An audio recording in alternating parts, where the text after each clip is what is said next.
বিশ্বনবী ফাতেমারে বললেন, ফাতেমা, আলী কোথায়?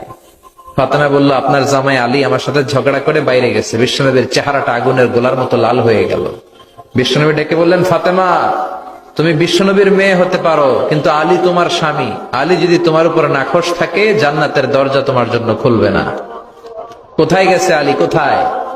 বললেন যে মসজিদে নববীতে গেছে। বিশ্বনবী যে দেখলেন বালির উপরে আলী শুয়ে আছে। বিশ্বনবী মজা করে ডাক দিলেন, ইয়া আবা তোরাব। তোরাব অর্থ বালি, তোরাব মানে কি? বিশ্বনবী ডাক দিলেন, ইয়া আবা তোরাব, মানে হে বালির বাবা আলী, ওঠো। এখন আলী ওঠে না, রাগ করে আসছে। বিশ্বনবী এদিক দিয়ে তাকায়, আলী ওইদিকে তাকায়। বিশ্বনবী ওদিকে আসলে আলী এদিকে তাকায়। মনে মনে কয়, এতক্ষণ আপনার মাইয়া গুতাইছে, এখন আপনি গুতাইতেছেন। বিশ্বনবী যাই বলল, আলী রাগ করো না, ওঠো, তুমি আমার চাচাতো ভাই, আমার ঘরেই তো তুমি মানুষ হয়েছ। ঘাপটি মেরে হাতটা ধরে টান দিলেন। সাইয়েদনা আলী উঠতে বাধ্য হলেন। বিশ্বনবী কারো হাত ধরে টান দিলে ওই লোক বসে থাকতে পারে? উঠে গেলেন, ঘরে নিয়ে আসলেন। নিয়ে এসে বিশ্বনবী খাটের মাঝখানে শুইলেন। ডান দিকে শোয়ালেন আলীকে, বাম দিকে শোয়ালেন ফাতেমাকে।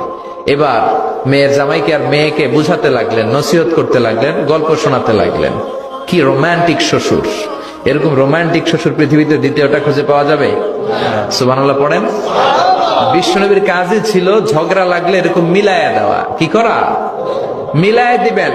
সমাজে অনেকে আছে ঝগড়া লাগলে আরো লাগায়া দেয়, আছে না নাই? আগুন লাগলে কি দিয়ে নিবেন? পানি ডালতে হয়, অনেকে তেল ডালে। কি ডালে? তো আগুন আরো জ্বলে ওঠে।